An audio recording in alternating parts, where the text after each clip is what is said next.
bring in Chief Executive Officer, Security Watch Africa, Patrick Agbambu, for more on this development. A few days ago, the Kaduna state government released its security report for the outgone year. And the figures are very alarming. 9 persons kidnapped, 3 residents killed on a daily basis. The mortality figure is 255 higher than the preceding year. We saw the Northwest become the hotbed of banditry and criminality in the outgone year. How did we arrive at this point? Yeah, it was something that was gradually building up. We had governance had left what they should have done for a very long time, leaving a lot of space for criminals and bandits and those who want to create mayhem to freely hibernate and plan their various attacks. And we're seeing it now exploding before our very eyes. It's terrible. It's sad. Going through that report, is not something that Nigerians should be proud of. Seriously. So we saw some drastic measures being taken, curfew in some areas. As a matter of fact, telecommunication services were suspended at some point. We saw filling stations shut down. There was a ban on motorcycles. How effective do you think these measures were in the outgone year? Yeah, it was effective because when you go through the report, I have gone through the report, the year end, the 2021 year report, and also the fourth quarter, which is the last quarter of 2021 report. When you go through it from the first quarter to the second quarter and even up to the third quarter, the figures we actually had.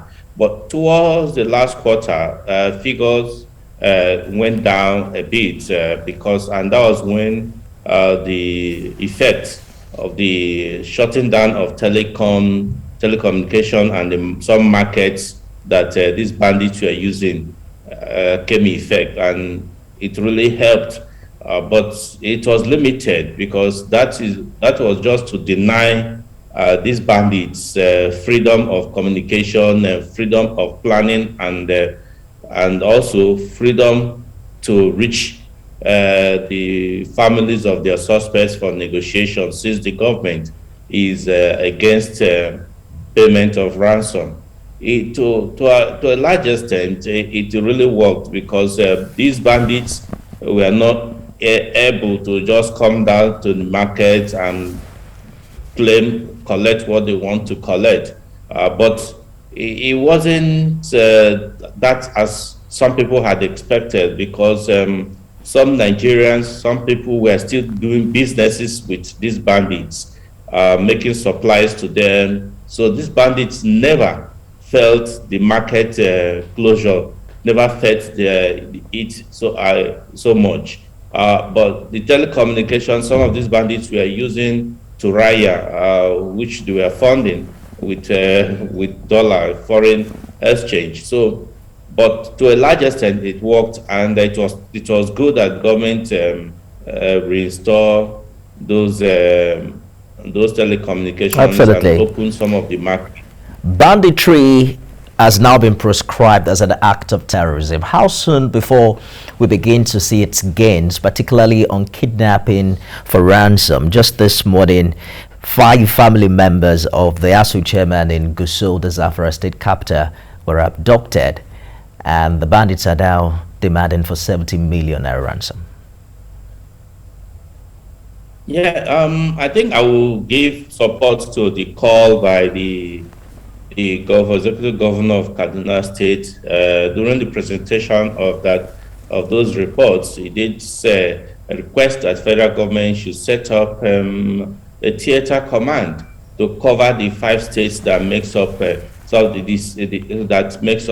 part of the Northwest states, and also Niger State inclusive, so that they can be concerted efforts or aggressive effort in the fight against these bandits. Now that it's been proscribed as a terrorist group already, of course, we know what a terrorist group means. Anybody that causes fear to a fellow human being or terrorizing the fellow human being is a terrorist. So we want to see if the government, if the federal government, with the support of the state governments, the various state governments can work together in synergy and establish a theater command that would help to make sure that more efforts is being put together to eliminate these bandits from our communities.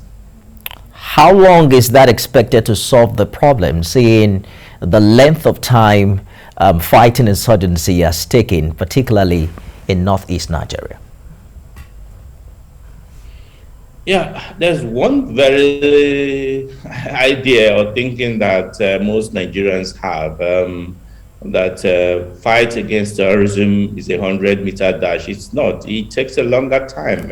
In fact, we must commend the Nigerian armed forces for having been able to fight the terrorism situation the way it has been, the level it is now. Though we all pray that as much as possible we can get over it and continue with our normal lives. But terrorism is not a 100-meter dash. It takes a longer period. And so I think Nigerians should be patient enough and not expect that as soon as you set up the theater command for these states in the Northwest, that it could be eliminated. Because there are people who are conflict entrepreneurs. There are people who make money from all these conflicts, from these attacks, and so they will continue to do business with these bandits, no matter what, until the people, which I have always said, until the people buy into this fight and begin to understand that we must work together with government, just as the people of Northeast did later on in the fight, because initially they were not in support, but later on now they've started supporting the fight against this terrorism in the Northeast. And that is why we're witnessing the successes now that terrorists are now surrendering, and the situation is getting much better. We hope that the people of the Northwest, and I'm sure that they will, also join hands to ensure that as soon as possible, with the benefit of hindsight, with the experiences the Nigerian military had gained, because when we started fighting terrorism, the Nigerian military were not trained for this non-conventional warfare, but over the years, they have been gotten a lot of trainings from on the field, from hands-on trainings and practical experience, and from other trainings, and equipment are coming in. So this may be faster than it was executing the war against terrorism in the Northeast. Patrick Agbambu is the President, Chief Executive Officer, Security Watch Africa. Thank you for talking to us tonight. Thank you very much.